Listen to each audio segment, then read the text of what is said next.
Bueno, señoras, señores, seguimos. Espero que la pausa de café haya sido reconfortante. Bienvenidos a los que ahora se incorporan a nuestro canal también de YouTube, de OAFI. Ya saben que les saludamos desde la Casa del Deporte, desde la Sala Alfredo Goyeneche del Comité Olímpico Español en la capital de España, en Madrid. Estamos en la segunda jornada del segundo simposio articulando el deporte y una cuestión que se va reiterando cuando hacemos estas pausas, cuando alguien te saluda. Vaya programa, vaya ponentes, vaya temas que se están abordando en este simposio, que habría que llamarle congreso seguramente, dedicado a los pacientes. Aunque ayer, luego lo volveremos a hacer. Ayer alguien preguntó, ¿cuántos de ustedes son médicos? Y levantaron la mano la mitad del auditorio, entre médicos y farmacéuticos. ¿Cuántos de ustedes son pacientes? La otra mitad. Es decir, que aunque estemos hablando evidentemente para pacientes, tiene un interés muy lógico para los profesionales del mundo de la salud. Bueno, vamos a hablar del intestino. ¿Cuánta vida hay en un intestino? ¿Qué importancia tiene el intestino? El secreto del rendimiento deportivo, entre otras cosas. Ese es el título de la ponencia de la doctora Blanca Bermejo, que es farmacéutica, es doctora en genética molecular y lleva 30 años casi, o 28 creo, como responsable de desarrollo del área molecular de Laboratorios Echevarne. Doctora Bermejo, querida Blanca, bienvenida. Adelante, un buen aplauso, por favor.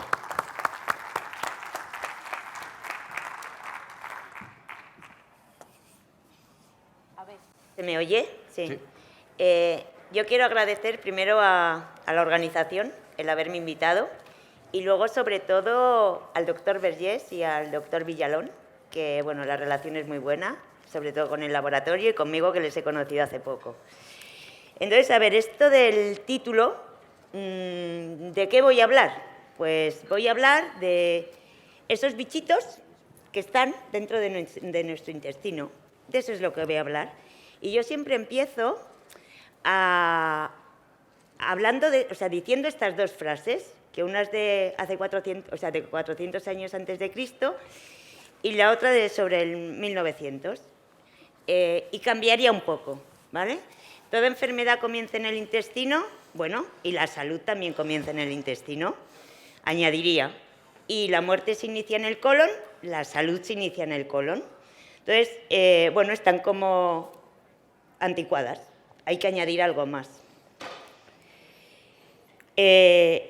Somos más bacterias que humanos. ¿Por qué somos más bacterias que humanos? Pues porque tenemos 100 veces más genes de bacterias que de humanos. Y es que además, genéticamente nos parecemos más del 99%, pero sin embargo, a nivel de bacterias, somos diferentes. ¿Qué quiere decir? Que son las bacterias las que muchas veces, y la mayoría, nos hacen diferentes a los demás. Aquí hay un iceberg. ¿Qué significa este iceberg? Pues muy fácil. Significa que hace muchos años, sobre los años 70, hasta los años 70, solo se conocía la puntita del iceberg. Y son aquellas bacterias que tú, bueno, puedes cultivar en el laboratorio. Por ejemplo, cuando hacéis un cultivo de orina o cuando queréis ver una micobacteria, bueno, pues tú podías detectar esto. Ahora ya podemos detectar el resto del iceberg. ¿Y por qué podemos llegar a detectar el resto del iceberg? Porque las técnicas de genética molecular, aquí os voy haciendo, bueno, cómo ha sido la evolución, a partir de los años 70 se empieza a conocer la PCR. ¿Qué es la PCR? Reacción en cadena de la polimerasa. Tú lo que haces, esto seguro que lo veis en los que vean series de policías, que a mí me gustan, como CSI o de estas, veis que cogen una torundita o cualquier cosa y empiezan a sacar material genético y así pues detectan qué es lo que pasa si hay una muestra de lo que sea. Porque el material genético, cuando tú lo sacas, lo puedes obtener hasta de fósiles. Tú puedes obtener y ver qué es lo que pasa ahí. Entonces, en los años 70 se empezó a desarrollar la PCR. Con la PCR tú lo que vas a detectar es si esa bacteria está o no está. Vas a detectar una bacteria concreta, pero tenía que avanzar, la tecnología va avanzando. Entonces, ya en el año 2000 se pasó a lo que es secuenciación masiva. La secuenciación masiva, ¿qué nos permite? Se hace igual con el genoma humano. Lo que vamos a ver es qué genes, ¿vale?, de las bacterias hay en la muestra. Vamos a estudiar genoma bacteriano. Y además sigue evolucionando todos esos genes. Cada vez hay más bases de datos, con lo cual tú puedes comparar y se van descubriendo más bacterias nuevas y esas bacterias tienen diferentes funciones. Entonces ya es lo que se habla de metagenómica. Ahora ya centrándome en la microbiota intestinal. Hay más de 1000 especies bacterianas. Es el 70% de la microbiota humana, más de 100 billones de microorganismos y pesa hasta 2 kilos. Es decir, que cuando os peséis en la balanza hay 2 kilos que son de bacterias, para que te lo tengáis en cuenta. Y dentro de esa microbiota hay un tercio que es común a todas las personas, pero hay 2 tercios que es lo que nos hace diferentes. Por eso, igual que tenemos una huella digital, tenemos una huella microbiana. Y estos bichitos tienen unas funciones muy... Bueno, esto es cómo van evolucionando a lo largo del año, de la vida. No es algo estable. Tú naces estéril, digamos, pero luego, según el parto, según si toman una leche, si es lactancia o si es leche, bueno, de las que se dan de polvito a los niños, va evolucionando a lo largo de la vida. Y tienen una función súper importante, que es la síntesis de vitaminas, la producción de ácidos grasos de cadena corta, que ya los estaré hablando de ellos reiteradamente, control de almacenamiento de energía, y son capaces de digerir la fibra no digerible. Son las únicas bacterias o hidratos de carbono no digeribles que son capaces de metabolizar esta fibra. Y de esto seguro que habéis oído hablar.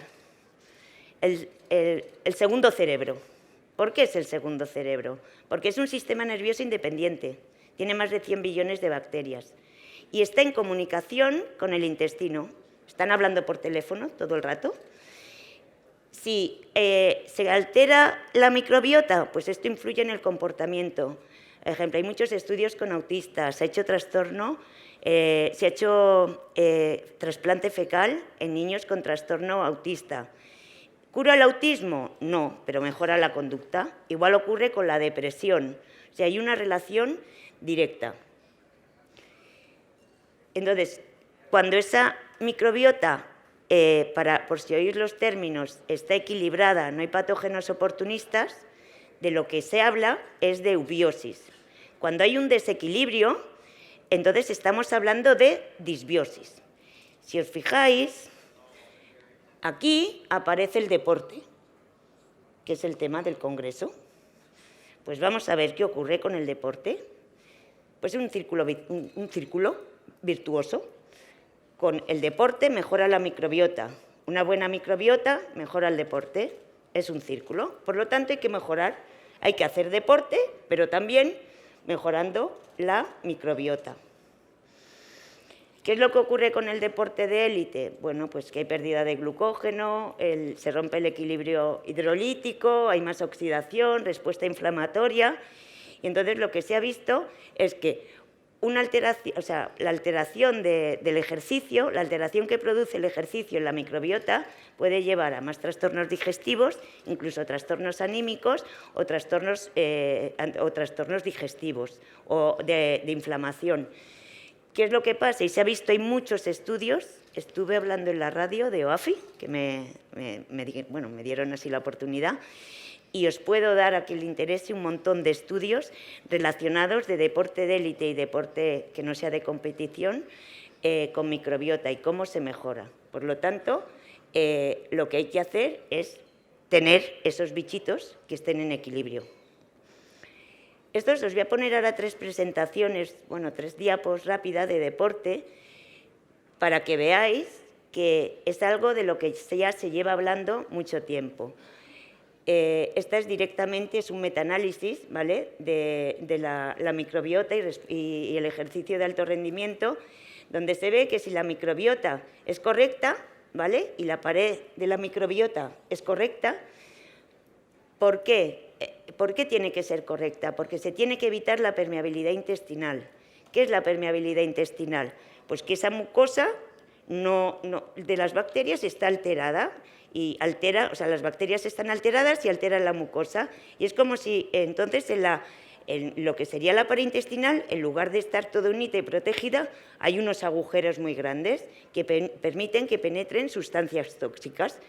Entonces, si la microbiota es adecuada, produce ácidos grasos de cadena corta, se producen lactato, butirato, favorece la gluconeogénesis en el hígado, favorece la lipogénesis, con lo cual también hay una favorable de la gluconeogénesis y liponeogénesis en el músculo y mejora, ¿vale?, lo que sería la acción a nivel de ejercicio. Espera. Pero estamos hablando de músculo, pero es que también pasa en el hueso. Porque si se altera la microbiota, aumenta la inflamación. Si aumenta la inflamación, también aumenta lo que sería la alteración de la masa ósea. Y aparte, se altera lo que sería el metabolismo óseo. Y luego está este estudio, no sé, es del Nature, no sé si lo habéis leído, pero es muy curioso porque se hizo un estudio a corredores de la maratón de Nueva York, creo, y entonces se comparó los de la maratón y otros, el caso en los individuos control que hacían deporte de forma, no sé, rutinaria, pero normal. Entonces se vio que solo en aquellos que corrían la maratón aparecía esta bacteria, que es la Veillonella, y en los individuos de ejercicio normal no estaba. ¿Qué ocurre? Que esta Veillonella lo que hace es metabolizar, ¿vale? Metabolizan el lactato en ácidos grasos de cadena corta. Entonces, se vio que estaba favoreciendo esta Veillonella lo que sería el rendimiento deportivo. Entonces está el rendimiento la microbiota en lo que sería deporte de élite se altera, pero depende cómo, también es bueno. Entonces, si tú controlas la microbiota, aunque hagas aunque hagas deporte de élite, te está favoreciendo. Entonces, bueno, ¿qué es lo que nos permite esta microbiota sana? Pues mejorar el sistema inmunitario, con lo cual hay menos infecciones, y luego mejorar lo que sería el rendimiento deportivo, que es todo lo que os he dicho. Hay menos inflamación, menos oxidación, disminuye el lactato, ¿vale? Y todo eso mejora el rendimiento deportivo. Y entonces, esta microbiota, ¿cómo podemos hacer si está en disbiosis? Aparte del ejercicio, ¿qué podemos hacer? Bueno, pues está 3 temas. 2 que son más comunes y otro que solo hay alguna cosa. La dieta, los probióticos y prebióticos. A ver, aquí os diferencio. Prebióticos sería el alimento de las bacterias. El probiótico sería la bacteria liofilizada. Y aunque la mayoría, ¿vale?, de los probióticos que hay en la farmacia, de los que se desarrollan, aunque en la farmacia lo vendan como probióticos, son simbióticos, que quiere decir que tienen el alimento, la comida y el bicho. Y los dos se llama simbiótico. Y luego hay un tema con el que también podemos modificar la microbiota, y es ese tema que todavía está empezando, que es el trasplante fecal. Entonces, con la dieta, ¿cómo podemos modificar? Pues cuando estamos tomando fibra dietética, hidratos de carbono no digeribles, pues fruta, verdura, lo que hacemos es que aumente lo que son las bacterias del grupo Prevotella. ¿Qué ocurre si tomamos grasa? Pues las que aumentan son las del grupo Bacteroides. Además, lo que se ha visto, que esto dentro de poco hago una sesión, es que cuando el ratio entre Prevotella y Bacteroidetes se invierte, tenemos más propensión a riesgo cardiovascular. Y se ha visto con gente que tiene placas de ateroma y que han tenido, no sé si ha llegado algún infarto o luego también alguna embolia. Pero eso no es nada más porque se tapan, ¿vale?, las arterias. Porque el ratio, o sea, cuando tú haces, favoreces que haya bacteroidetes, ¿vale?, esos no destruyen la grasa como si hubiera Prevotella. con lo cual es por lo que están relacionados con el riesgo cardiovascular. Los probióticos. O sea, aquí os he puesto una lista, no la leáis porque es mucho, pero solo es para mostraros, y es solo un ejemplo, de que en atletas de alto rendimiento, ciclistas, rugby, muchos deportistas, se han hecho estudios ya con probióticos y se ha visto cómo probióticos mejoraban o mejoraban lo que sería el rendimiento deportivo. Si os fijáis, hay un nombre por ahí que es la Akkermansia. La Akkermansia es la principal bacteria que hace que que la mucosa intestinal, ¿vale?, esté bien formada. En el laboratorio, bueno, el microbioma lo hacemos y no os digo el 90%, pero el 80% de la gente, la concentración, el porcentaje de Akkermansia que tiene es muy bajo. Y hay una forma muy fácil de subir la Akkermansia, es con polifenoles. ¿Dónde están los polifenoles? En el chocolate, en las fresas, en alimentos, que tú con eso puedes mejorar lo que sería la función muconutritiva y subir la cantidad de Akkermansia. Y este es el trasplante fecal. El trasplante fecal no es que te van a poner, ¿sabes? Como, ¡ay, caca, qué asco! No, a ver. Lo primero, solo está aceptado para el Clostridium difficile, por ahora, tanto en la FDA como en la agencia como en la EMEA, porque es una infección hospitalaria pues grave tras dar antibióticos. Entonces, lo que empezaron son los bancos de heces. El primero fue en Holanda y la gente no sé si imagina ahí las cacas. No, a ver, no es así. Un banco de heces, igual que hay un banco de sangre, donde tú tienes sangre A positivo, cero negativo. Tú lo que haces es recoger donantes, ¿vale?, que dan la muestra de heces. Entonces, sobre esa muestra de heces, tú haces un estudio de qué bacterias hay por secuenciación masiva, porque lo que tienes que ver es qué bacteria hay, no si una está o no está, ¿vale?, de forma concreta. Y entonces las clasifican. Entonces, según las necesidades del receptor, habrá un donante que será la muestra adecuada. En Madrid se han hecho para Clostridium, en Valencia, en Sagunto, o sea, y banco de heces, en Barcelona está en Bellvitge, aquí no sé si está en La Paz o en el Ramón y Cajal, creo. O sea, dentro de relativamente poco, porque avanza todo muy rápido, yo creo que el trasplante de heces se podrá poner en enfermedades como, por ejemplo, niños con autismo. Yo en el laboratorio tengo a muchos pediatras y neurólogos que se lo están haciendo a niños con autismo, porque además los niños con autismo tienen muchas infecciones recurrentes, con lo cual hay que dar antibiótico y la microbiota se altera. Y ya estos son casos, son tonterías, que nos han... Bueno, tonterías no, pero son casos reales del laboratorio. Pues niños con diabetes tipo 1 que tenían mucha inflamación, se les hizo la prueba y se les dio el probiótico para bajar la inflamación. De esto me encuentro un montón. Gente que se encuentra mal, y tú estás detectando en las heces bacterias periodontales, patógenos periodontales. ¿Y qué pasa? Pues que tienes infección, te las tragas, entonces no sabes por qué te encuentras mal, y a ver, lo que tienes que hacer es decirle, bueno, vaya al odontólogo a que le traten la periodoncia, la piorrea de toda la vida. Y luego también, que luego se ha publicado, niños con dermatitis atópica. Esto publicaron un JAMA Dermatology, porque se vio que empezaron con niños niños celíacos que estaban ensayando un probiótico, y cuando hablaron con las mamás, más que mejoras a nivel intestinal los niños lo que tenían es que los eczemas se había reducido el tamaño, tenían menos picores. Entonces, luego nosotros nos hemos encontrado con casos de niños que venían así porque la mamá estaba preocupada, y con este probiótico que habían desarrollado, que todos son... O sea, yo cuando me hablan de probióticos, considero aquel probiótico que ha pasado una validación clínica, que hay un estudio clínico.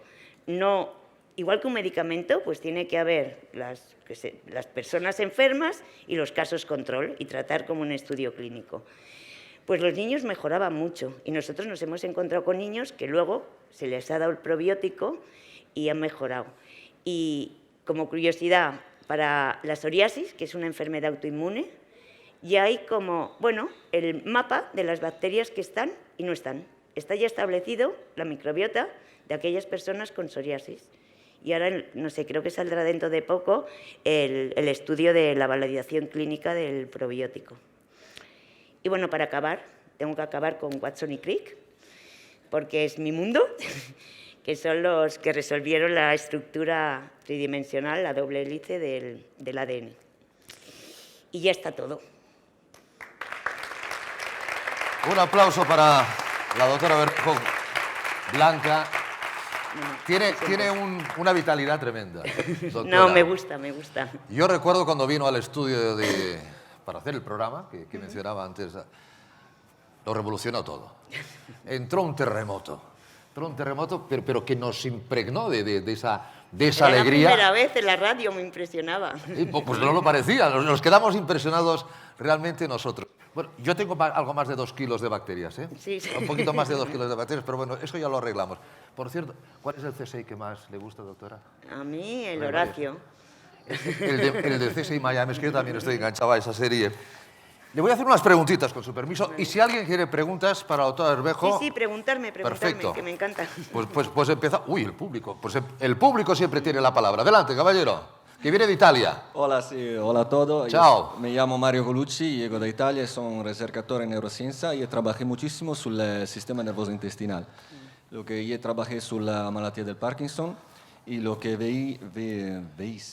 lo que he visto sobre los animales es el código intestinal que cambia lo que tiene una lesión central, sí. Lo que demuestra una conexión de comunicaciones de vagal o simpático vagal en los dos sistemas. La presentación estaba genial porque dos cosas, el ambiente intestinal.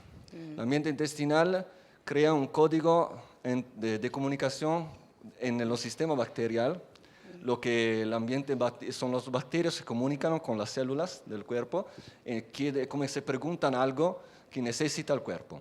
Es un sistema de comunicación magnífico. Lo que se puede comprender es cómo en la patología, que no es funcional por el cuerpo, en la desorganización, tiene un código que no conecte el cuerpo, la célula del cuerpo con las bacterias. No tiene comunicación y tiene una patología. Eso es una presentación muy importante. Lo que pregunto está conectado también con las presentaciones que hacemos antes solo sobre los medicamentos. Es como todavía nosotros estamos siempre a la recerca de algo que está fuera del cuerpo para curar algo que está dentro. No sé, empezamos de ir su Marte, pero falta la conciencia de cómo empezar una recerca interior, del mecanismo interior de reconexión interna, del mecanismo de salud interna, como despertar los mecanismos de homeostasis que son dentro de nuestro cuerpo.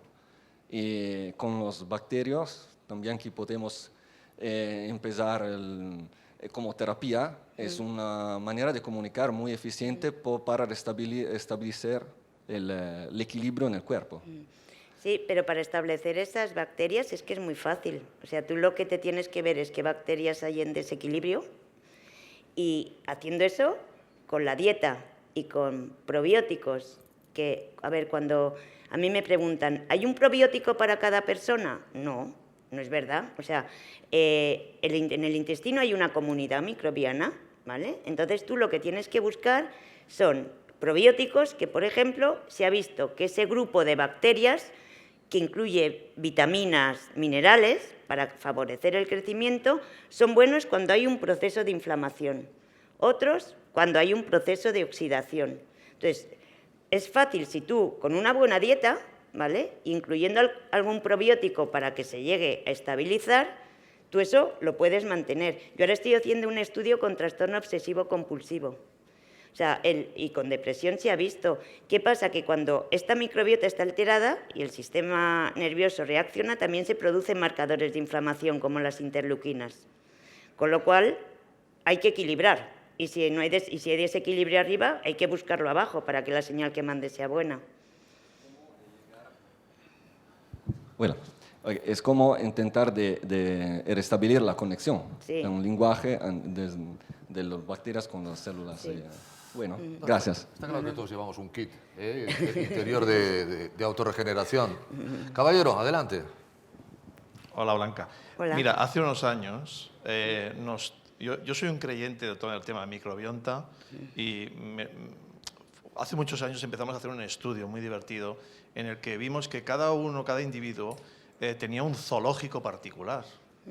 Y eso tenía que ver mucho también con las experiencias de dónde había ido, qué países, qué dietas, y iba confeccionando todo un conjunto bueno, un zoológico increíble, ¿no? ¿Qué pasaba? Cuando se desequilibraba, nos encontrábamos que empezaban pues, un montón de problemas como irritación del colon, asma, intolerancias, de todo. Nos dimos cuenta también que casualmente la microbiota en algún momento determinado pasa al sistema linfático y hace cosas. Porque se produce inflamación. Sí. Porque por se ejemplo, producen más interleuquinas y más inflamación. En la madre, cuando va a estar a punto de tener un hijo, empiezan a captarse de la microbiota de la madre un montón de bacterias que luego van a la leche materna para preparar al hijo o la hija que van a hacer, ¿no? Sí. Increíble. Entonces, siempre la preocupación que he tenido, y es la pregunta, es si sabes alguna cosa, es que hemos tenido un problema para repoblar porque un antibiótico que haga un borrado de tu flora porque no está bien equilibrada, lo tengo claro cómo hacerlo. Pero, ¿cómo repoblarlo después? Se repuebla con alimentación y probióticos. Mira, por ejemplo, hay estudios en niños caucásicos y niños de África y no tiene nada que ver. No. Y depende de la alimentación. O sea, es un factor clave, la alimentación. A ver, no sé si hay algún vegano, yo tengo una hija vegana y otra vegetariana, no, comida muy sana, tal. Para tú tener siendo vegano, para tener una microbiota adecuada, tienes que comer 15 vegetales diferentes durante la semana. ¿Vale? O sea que también hay que tenerlo en cuenta. Entonces, o sea, es todo un poco, ¿sabes? ¿Cómo mejorar? Por ejemplo, en endometrial, hacemos microbioma endometrial para salud reproductiva, ¿vale? Y salud ginecológica. Entonces, ¿qué pasa? Cuando se encuentran un patógeno o algo, lo que hacen es machacar con antibiótico y luego empiezan a repoblar con probióticos orales, ¿vale? Y vaginales. Sería lo mismo, o sea, tú lo que haces es, bueno, al niño que tiene, el autista, que le han dado muchos antibióticos y está mal, pues empiezas a repoblar. Pasa que hay que ser consciente. Dieta, mucha fibra, ¿vale? Poca grasa, y dar el probiótico, que es ese conjunto de bacterias que va a hacer que las buenas crezcan y desplacen a las malas. ¿Vale? Y este es cómo se consigue el equilibrio y repoblar. Es que tenemos el problema de que, claro, en el estómago mueren casi todas. No hay, en el estómago no hay. Claro, mueren. Son las del intestino. intestino. No pasan. No. Tienen que pasar al intestino y el choque biliar también hace las suyas. Entonces, cuesta un poquito. Por eso. Bueno, buenos hábitos. Más bacterias que humanos, decía. Sí, somos más bacterias que humanos, sí es verdad. Hay más. Bueno, 10 veces más genes. una última pregunta, porque vamos muy mal de tiempo. Yo aprovecho mientras tanto, no sé si fue con usted, doctora, o con alguien que también hablaba de la importancia del sistema inmunológico. Sí. Ahora que se habla del COVID, ¿no? Es por lo mismo. Por lo mismo todo, ¿eh? Sí, porque si se altera el sistema inmune, Sí. hay más interleuquinas inflamatorias, proinflamatorias, y entonces pues se altera el sistema inmune. Es igual que pasa con los niños con autismo o los deportistas, que tienen menos infecciones si tienen la microbiota bien. Adelante. Doctora Bermejo, cuando tenemos alguna alteración intestinal, nos dicen que tomemos probióticos, pero claro, te vas a la farmacia y solamente hay 4 probióticos en un producto. Entonces, empecé a leer un poco, a investigar un poco, porque no había. Si lo importante es que haya mucha cantidad de cepas, ¿por qué solamente y no tanta cantidad de unidades? Porque solo nos dan 4 probióticos, o sea, 4 bacterias, perdón, probióticos para tratar para aumentar las bacterias. Para ver el probiótico adecuado tienes que ver cómo es tu flora, cómo está tu microbiota. No es lo mismo que haya bacterias que aumentan la inflamación que otras que aumentan la oxidación, ¿vale? Entonces, lo que se hace es, para los probióticos se validan, ¿vale? Para la obesidad, o sea, hay un estudio súper bonito y que baja, no sé, baja el índice de masa corporal, lo baja de 40 y tantos a 30 o 30 en 6 meses. Entonces, lo que hay que dar es aquellas bacterias que necesitas y que esas bacterias que necesitas estén validadas, ese conjunto de bacterias, que se haya hecho un estudio y se vea, porque no van a ser las mismas. Si no son, o sea, hay gente que a lo mejor me dicen, es que estoy tomando el probiótico y tengo diarrea. Digo, pues tómate de acuerdo a la situación de tu microbiota, ¿vale? No te tomes cualquiera. Sí, lo habitual no es que el médico te dice, bueno, tómate algo, vas a tomar antibiótico, tómate algún probiótico. No te mandan una analítica para saber la carencia o bueno, aquí también hay mucho intrusismo, porque yo estoy hablando de secuenciación masiva. O sea, a mí cuando me dicen, ¿cuántas bacterias detectas? Digo, pues no sé, de las de más de 1000 especies, la que haya. O sea, yo ahora me he revisado 100 y pico resultados y no tengo 2 iguales, porque cada uno es diferente. Pero hay otros laboratorios que hacen otros estudios y detectan 6 o 7, y en función de eso hablan de una disbiosis. Eso no es correcto, es un resultado sesgado. Tú tienes que ir a hacer entero lo que hay de micro, ¿sabes? Cualquier bacteria que haya ahí, no decir si una bacteria está o no está presente. Entonces, por eso es un tema que hay que saber y, como digo yo, leer de la letra pequeña. Muy bien, gracias. Pues yo, aparte de agradecer a Blanca el que haya estado con nosotros, su magnífica presentación, me atrevo a proponer al equipo de OAFI Radio, OAFI Sport, un programa. Un programa en cuanto a la agenda se lo permita, pero dándole tiempo, doctor Vergés, dándole tiempo porque necesita tiempo y el tema es muy apasionante. Cuadramos agendas y nos vemos en la radio en cualquier día de José estos. María hice una así larga de rendimiento deportivo. También. Una. Yo creo interesante para luego colgarlo en nuestra página web, en el canal de YouTube y toda la gente pueda ver en cualquier momento y repetir, ¿no? Porque ha dicho muchas cosas que a lo mejor ahora mismo ya se nos han ido de la cabeza. No, este era muy simple. Este era el simple. Pues si viene a la radio con el complejo. Vale. Blanca, doctor, un placer. Gracias. Muchísimas gracias. Un aplauso. Adiós. Déjalo ahí.